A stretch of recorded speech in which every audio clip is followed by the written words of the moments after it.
This is one of those stories that never started. This is one of those stories that never started. Ooh. Yeah. YBM. LB shit, you know. Told money shit. Yeah, my niggas up in this bitch, you know. Scoco. Yeah. Too fresh when I step, put me to the test. Scoco, we drip the shit and put it on the map. Oh no, she like the fit and how I look in them photos. My niggas shooting haters, catch the caption. Too fresh when I step, put me to the test. Scoco, we drip the shit and put it on the map. She like, oh no, she like the fit and how I look in them photos. My niggas shooting haters, catch the caption. Yo, welcome to Where the Stories from the World Wide Web. And today is a special day once again, ladies and gentlemen. Today we're celebrating the birthday of a founder, an executive, a business owner in his own right, an entrepreneur, a hustler, somebody who I truly respect, somebody who's been making moves in the street for the longest time. And today we're actually celebrating his birthday. Brother man, you're always working on your birthday. Last year, you were at Star FM. Who told you about Star on your FM? birthday. Who told you about Star FM? No. And now today, yeah? So I was asking who told you about Star FM? Nah, bro, I just, I was going through the socials and I saw actually that a year ago today, you were actually putting in work on your birthday. You and your brother were at Star FM and you were putting in some work. And, a year later today, we're here to celebrate, I call this the founder circle. I call this black excellence because, and happy birthday once again. Happy birthday, brother man. I hope that God blesses you with many more. I hope that God blesses you with all the prosperity.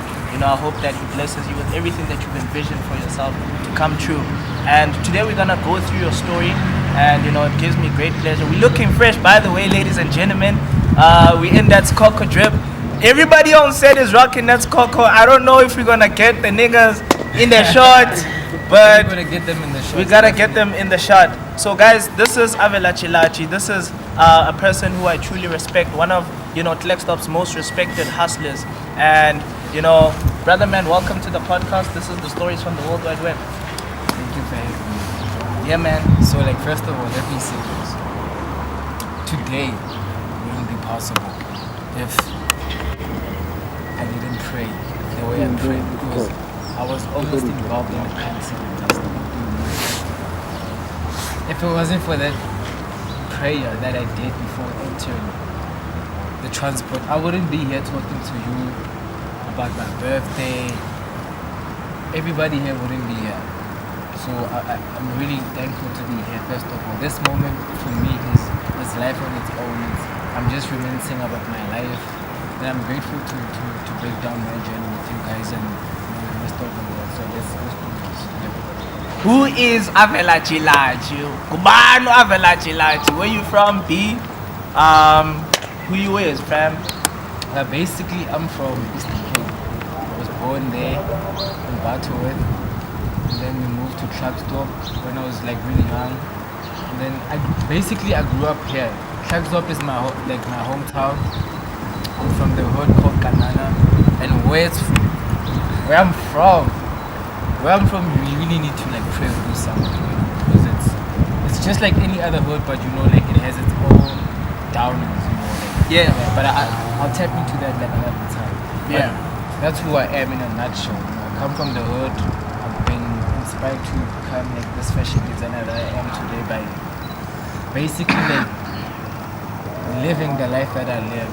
I've seen a lot of things at the age of 19, 20, and then I've changed my life, so to speak. Yeah. What are some of the things that you went through in your childhood? You mentioned that you moved to Klerksdorp. How old are you? I think I was about 3 or 4. And then life was good, man. We had a father that was very motivated, driven. My father bought his first house at the age of 27. I'm 30 today. I don't even own a house, so I'm inspired by that. I know I can do better by that. So I grew up with a background that allowed me to see life differently, because I grew up in the hood, but like I'd have friends from the burbs, you understand? I'd go to the burbs and then I'd see this life that is different from the hood, and then I'd come back to the hood and then I'd see another different life, and then I'd just mesh two worlds together as I was growing up, and then basically that's how I became who I am today. You know? I meshed both of those worlds. It's not really hard to notice that a guy like me is not from the hood. It's not that hard to notice that other guy like me can be as wealthy as a guy that lives in the most expensive estate in the world. You know, I carry both chains of those worlds, and that's who I am. Yeah. You got a twin, bro. I have a twin. Where's your bro, dog? First of all, shout out to Avela Jilaji. That's my twin. That's my brother. I love you, bro. I'm sorry you couldn't be together today because I'm busy. He's busy. He's got like his own thing going on. Like I'm also doing me. So I just want to say that like I appreciate having a twin. Man. Like, having a twin is great and all that. I love it. How is it like having a twin? I wouldn't know because I've always been a twin. So I can't really like step out of it and be like, hey, being a twin is like this or that. I don't know how to really explain that, but I guess it's, for me, it's sharing. It's a lot of moments about sharing. When you have a twin, sharing comes like to you naturally. Sure. You understand? Because you're forced to share at a young age. Like I remember being sick and tired of like sharing the bath with him or like sharing the same plate. I'd visit like other friends and then they'd give us like a plate and they say, okay, you guys can share because you're twins, you know? So I didn't like that about being a twin. Yeah. You get that? Sure. Sometimes you meet people that like don't like him and my twin, and then they think I'm him, and then they're like, that type of life, you know? So being a twin is like a gift and a curse. You know? It can be a gift and a curse. Beautiful, brother. And how was like how was that for you? Like how was school, bro? Like how was school? Were you the type were you what was going on in school? How was school for you? And basically what I want you to get into is, when did you actually realize, when did the entrepreneurship bug bite you? Because I'm sure it was somewhere around your school years. It could be primary, it could be high school, but I'm sure somewhere there is when you realized, hold on, man, I can actually, I've got an idea, and we're essentially gonna go through the story of, this merchandise that we're wearing. And guys, I just want to tell you that it's very imperative to support guys like these. It's very imperative to actually be proud of what comes from this land, and it's very important that we advance that to future generations. And this is where it's all started. Like I said in the beginning, that this is the founder circle. This is legacy that we're building, and I want him to tell us how he was inspired at such a young age. I want him to walk through his story, to walk us through his story as to how was school for you, and when did that entrepreneurship bug bite you? So like basically, here's what happened. I remember being in school, right? And this is high school, and I had no clue about life. I just knew that like, one day I'm gonna be successful, but I didn't have a vision on how to be successful. So the bite didn't really happen until I was in PTA. I was doing my third year. No, not my third year, sorry, my first year in PTA. So as I'm sitting in the room, I'm thinking up to myself, like, what do I want to do with my life? Yeah. Why am I so unhappy? Why can't I just be who I want to be? Yeah. And then one day I stumbled upon a guy who is a tattoo artist, and then that woman is like, yo, I noticed that you with a drawing and stuff, like you want to maybe do some drawings. And I was like, okay, cool. I did some drawings with him, we started talking, and then I noticed him make 6,000 rand in a day, in the morning. I was like, what? You can make 6K in a day? Njani. Well, basically, a client came to him. So the client was like, yo, I want a tattoo. There was like a big ass tattoo on my leg. side, and then the guy was like 3K for this side, and then 3K for another side. And the guy took out his key just like that. I was like, what? So you can make money from art like that? I was like, okay, I want to do something like this with my life. I want to like enjoy like making money and living my life.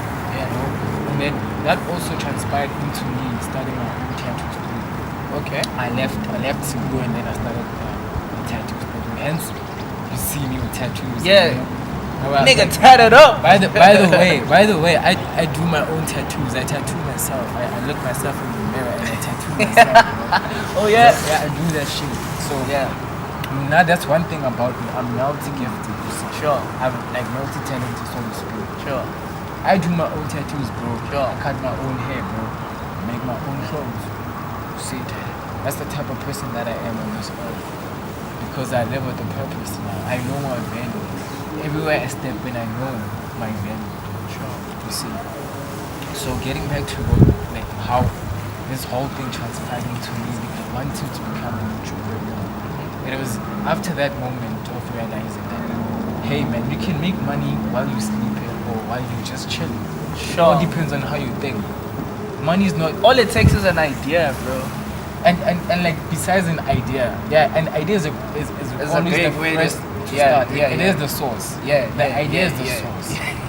Without the idea, there's no Like, nothing is gonna sure, happen. You yeah. see, so obviously you need to get the idea, but ideas don't just come by. Ideas they don't just come by. You don't wake up and then you suddenly have an idea. You cannot go to school. How do you- and grasp an idea? It's a spiritual thing. People don't know that.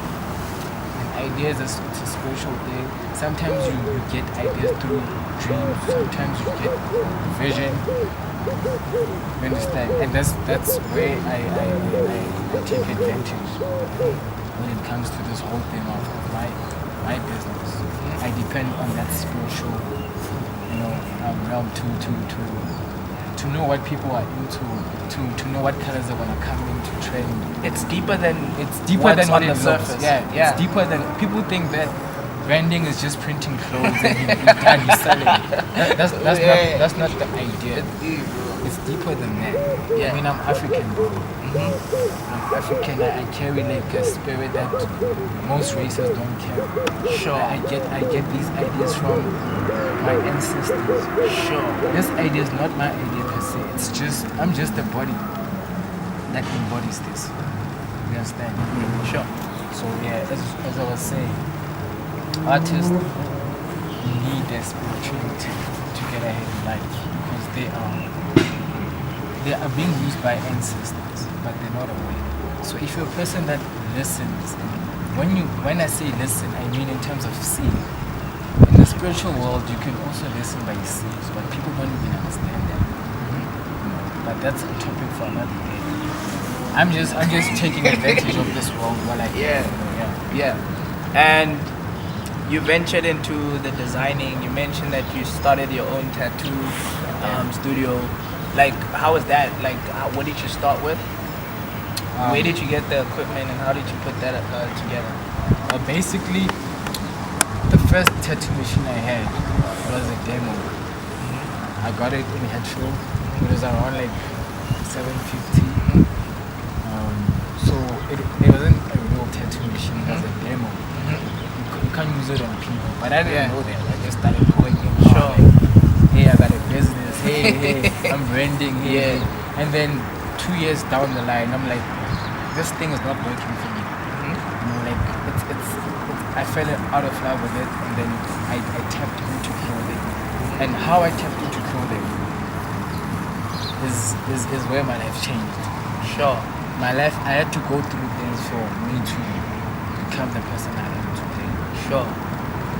I really did. Like people wanna change. People wanna become somebody overnight. It takes years of pain, years of patience, years of like finding yourself. And to find yourself, you gotta lose yourself. And that's what happened to me. I lost myself, and then I found myself. And that's when the genius idea of probably that's when you realize that And as you say, I wanted to dive into the spirituality part of it because I also share the same sentiments to a certain extent, you know. And as this podcast being launched was an idea that I just got, you know, and I told people like, yo man, this is what happened, this is what I heard, and this is what I'm gonna do. You know? So it just, you know, it just hits when you say that, you know, it's more than just what's on the surface, but you know, it's deep, you know. And I want you to talk us through how essentially Scoco was established. When was it, you know, officially established, and when did it start? Okay, so basically, I've always had style, you know? Sure. I've always been that guy who dress nice, and I have friends come through and be like, yo, I like what you were rocking last weekend, you know? Sure. Can you borrow me? Sure. Like, cool. Because I grew up with clothes. Well, I had like a lot of clothes. My mother was sewing, my sister was sewing. I come from a family that loves making clothes and wearing clothes and have stuff effortlessly. So it was like having fun for me, seeing people wear like the clothes that my mother bought for me or that my sister made. Yeah. See, it did something for me, but I didn't understand. I was just like living life in jail, you know? Yeah. And then I remember being fired from a job. It was like a lousy job, man. Like I was in PTA. I was like trying to get my first step in life, you know, so that I can save money and to make. And I wanted to make an underwear at that time. It was 2016. I didn't know why, but I wanted to make an underwear and sell it through boutiques. I had that idea, which is gonna work, because I had at that time it was the dopest underwear I've made. But I didn't know branding at that time. You understand? So long story short, I gave up on me wanting to start a business because I was working. I was tired every time. When you work, you lose all your creativity, but not all of it, but you do lose a lot of it, trust me. And I remember being fired this other day because we were selling drugs at the store. So they fired us. Like I had nothing. I was like down on my feet. I came back home. Life like started from zero again. Like I was like, fuck, I don't wanna like live life moving out my mama's house and coming back and getting jobs and being fired. Like fuck that bullshit. I wanna do something that's gonna please me. I wanna live for me now. And like I need to find myself. And then I started cutting off like going to clubs, hanging around like people that are not beneficial. And I used to hear my role model talk about all of these things, but like until I applied that method, that's when it started working. Because I'd be at the house and I was always spending time with myself, asking myself, what do I like? What don't I like? Okay, what do I want to do with my life? Okay, what advantages do I have over other people? I asked myself all of those questions. So to speak, it was like introspection. And then I figured that, okay, I want to be a designer. But for this time I'm going to do it. Like I'm really going to do it. I'm going to have a clothing brand. I'm going to sell to shops. I'm gonna start like being the guy that I want to be. And yeah, like chasing away all that negative energy, like all those riskless circumstances that I was like forcing myself into. It changed my life, like just by deciding, which I'm no longer gonna be out on the weekends. I'm no longer gonna go out when my friends call me to smoke weed. I don't wanna do that anymore. I wanna do something with my life because I'm gonna die one day. And I'm not gonna like live to please people. And like 2018, that's when I started this one. That's when I discovered Scoco through my homeboy borrowed me his laptop. I didn't even have a laptop. It had internet, so I'd be there like all night just going through the internet, checking out all these brands, all these cars, all these. What makes a brand like a brand? I was studying that. I wanted to know why people are into Gucci, why people are into Adidas, Gucci, whatever. I wanted to know that. Understand? And I wanted to understand that fully. You're curious. I was curious, but I was driven also. So after like 2 months or so, that's when I figured it out. I was like, hey, this is branding. So branding is when you've established an authentic image for your brand as to where it comes from. When people look at your brand, they need to see where it comes from. Without you talking about it, the image has to see it. Get it? That's branding. When you see a woman with like a short dress with like torn netwear or whatever, you're gonna think she's like a prostitute or whatever. So that's how she comes across, right? Because image is that. That's what image is about. So branding is that. I can prove, like, you see this, it's just clear, bro. It's invisible, it doesn't have branding. But as soon as I put Coca-Cola or still water, whatever, it's gonna start attracting more attention. You understand? So that's what I did with Scoco. I was like, I want to study this whole branding thing by myself, taught myself over the internet. I was like, okay, what makes South Africa? What logo would I use that will make sense for South Africans and the rest of the world? And then it wasn't hard enough, it wasn't really hard for me to understand what it. Yeah, in Zanti, we love animals like springboks. We like the protea plant, or I was checking all those iconic animals and plants. That's how I got here. And then for the word like Scoco, I had to do my own research, and then I discovered the brands that lasted over 10 years. It was like your Lexo from my Kipki, I understand your Lokshin culture, and then I realized, which no man, these people, they're using authentic like Lokshin or South African familiar words. That's how they captured their market. So now I was like, okay, I'm gonna come with Scoco. Understand? So basically, in a nutshell, bro, I did that, and I had my first 2 sweaters as a sample on a Friday, and then by the Sunday, in 2 days, I had like 10 orders from those items. And I didn't even know that Gucci was gonna work. I had people calling me after I posted on Facebook. Yeah. Yo, I saw you posted Scoco, I don't know. I want to make it 2. Like, what's the price? I'm like, it's like 220. Like, yo, make it 3. Like, I'm getting for my friend also. Sure. Then it was cheaper for me to get Scoco because I was buying from, I don't want to say the name, but like a retail store. And then I was printing like everybody else is doing, and then I was selling. Yeah, that's how I started. Right. But as time went, I realized the quality is degraded. But I love my logo. So why would I do that to my logo? I need to go deeper. I need to maybe go stock somewhere else. But all that changed when I met somebody that invested in me, and then I went and bought material, and then we started sewing from scratch. And then that gave me the advantage. It gave me an advantage so that I can now choose whatever material I want. I could be whoever I wanted to be by using whichever material I wanted. I was sort of unlimited all of a sudden. I could do whatever. I was limitless, bro. I could do whatever. So that's how I got you. This quality doesn't come off, bro. This sweater is going to be like this for years. This printing doesn't come off. It's quality printing. It's embroidery. We are only use like quality embroidery or quality sublimation, which is what you see. It doesn't come off. I use this on the underwear. It's quality printing. So I've always wanted to chase that too. Yeah. Not just quality, the branding, but quality. Yeah. Because in essay, people are quick to say, but the Gucci or people are always quick to say it's fake or it's not quality. So I wanted to bury that. Yeah. So you see Scoco is coming in as that brand that is just fixing all those departments. Sure. The quality, the image, the material. Sure. Yeah, so that's in a nutshell, that's Scoco. So this like who is it for?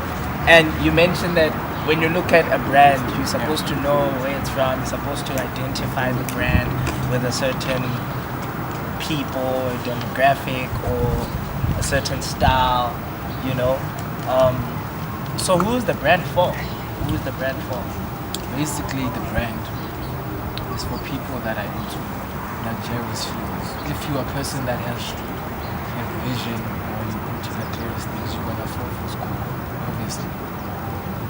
I made Scoco for people that are into the finer things in life. You know, when you wear Scoco, it feels good too. Really, like, bro, yeah, it feels good.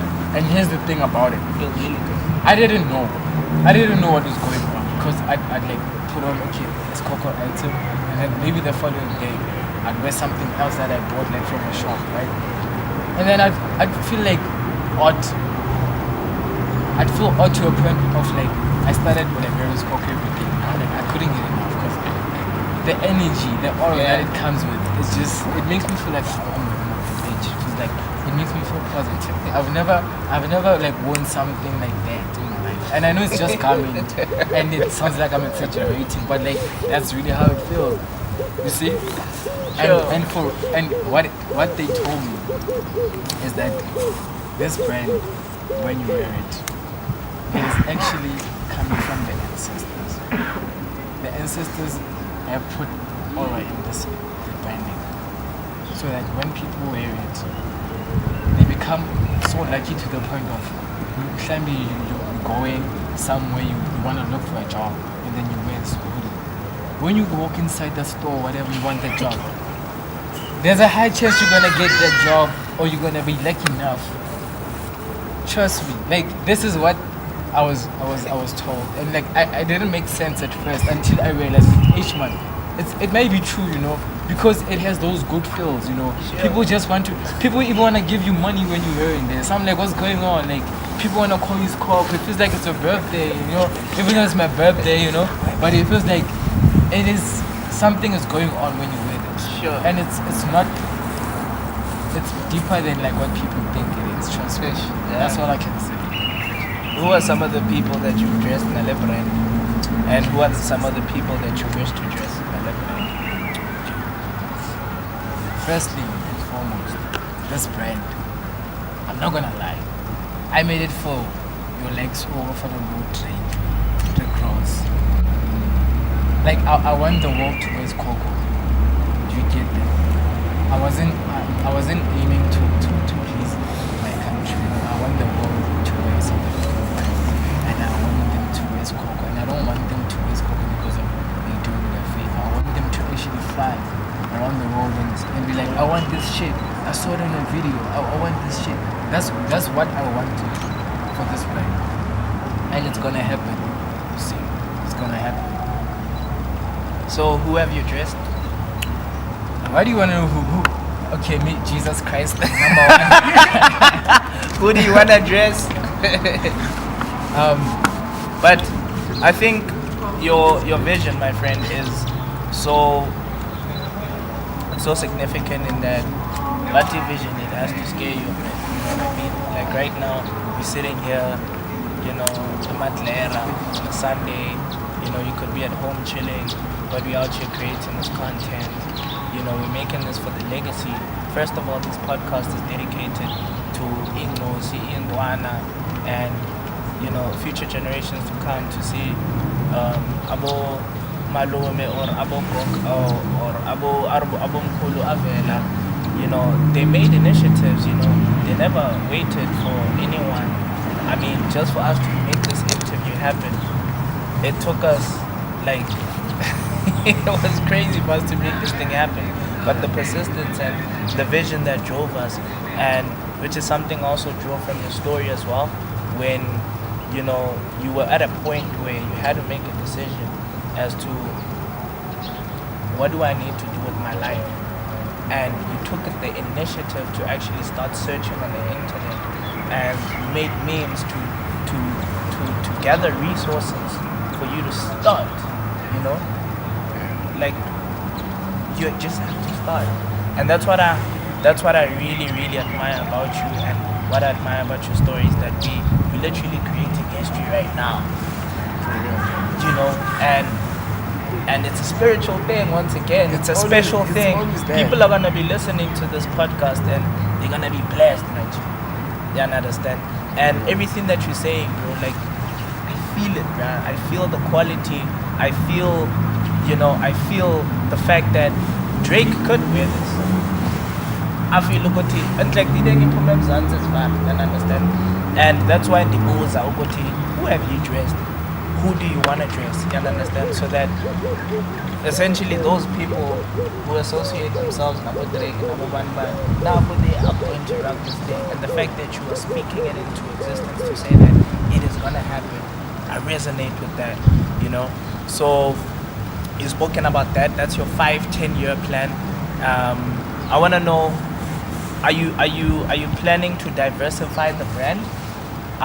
What are some of the items that you actually have, and what are you planning to do with the brand essentially?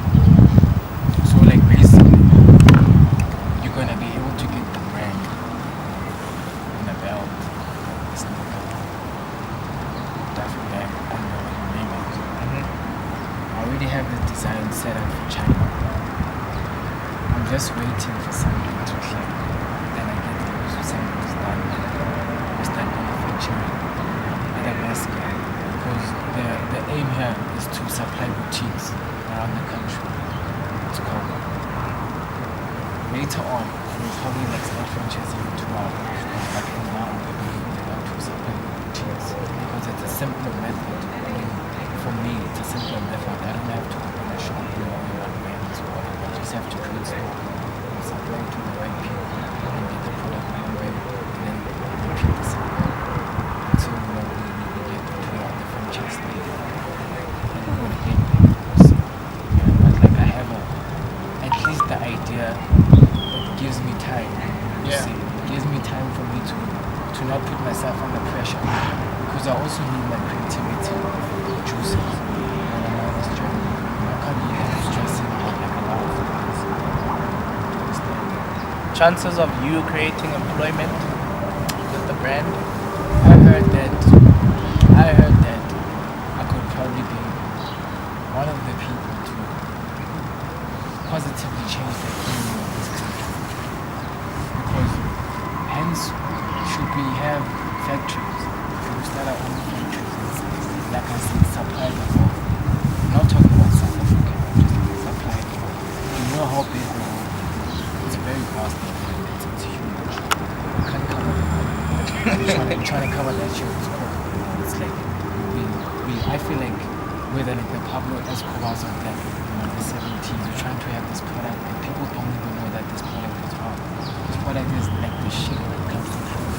For real. Like this shit is like cocaine. You know, whatever people say it's drugs, you know. Yeah. I'm just saying. Yeah. And tell me this, what's the craziest thing you ever had to do for money or to make money? Oh, nothing. Just to be myself. That's the reason I got 10K. The first day I met the guy that gave me 10K. All I had to do was just be myself. That's all. And what would you say is something that you do every single day that keeps you grounded, that keeps you motivated? Do you have a daily routine?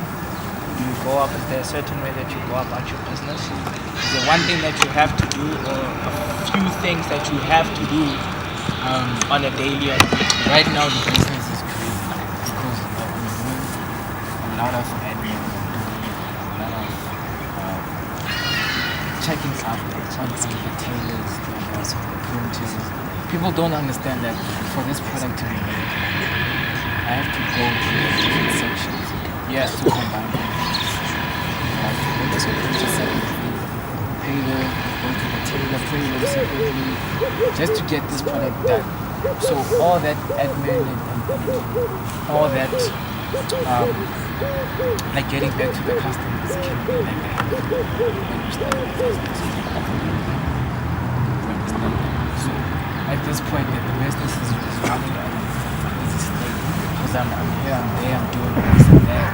It's just about everything that's happening, but like I know that for me to have a solid run business, I need to go into the factory state and start manufacturing from the factory. That's what we supply these boutiques. And then after those boutiques, we're going to supply the world through our own stores. That's the vision. What would you say to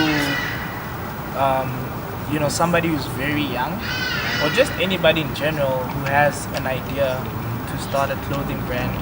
I mean, some of them would immediately tell themselves there's too many clothing brands and it would be a waste of time, but they might just have an idea. What would you advise that person to do? If making clothes is not your calling, if it doesn't feel easy for you, don't do it. Forget it. if you feel like you're doing something, I feel stop what you're doing. Stop it. This is how life is. If you really want to do something and you want to be great, you have to have no competitor. You gotta be the best of them. You gotta be like the Floyd Mayweather of what you do. You gotta be like the Jesus Drake. You gotta be like the superstar or nothing. Otherwise, how you gonna outshine? How you gonna do that? Because you're gonna blend in with everybody else. If you're gonna follow or trace other people's steps, you need to find your own path, your own unique path, which is the easiest thing to be done. But people don't want to do it because they're so drawn to chasing the exterior of who they should be and not what they are. You understand? So yeah, just be you if you wanna get ahead in anything in life. You wanna start something. Make sure that thing is you.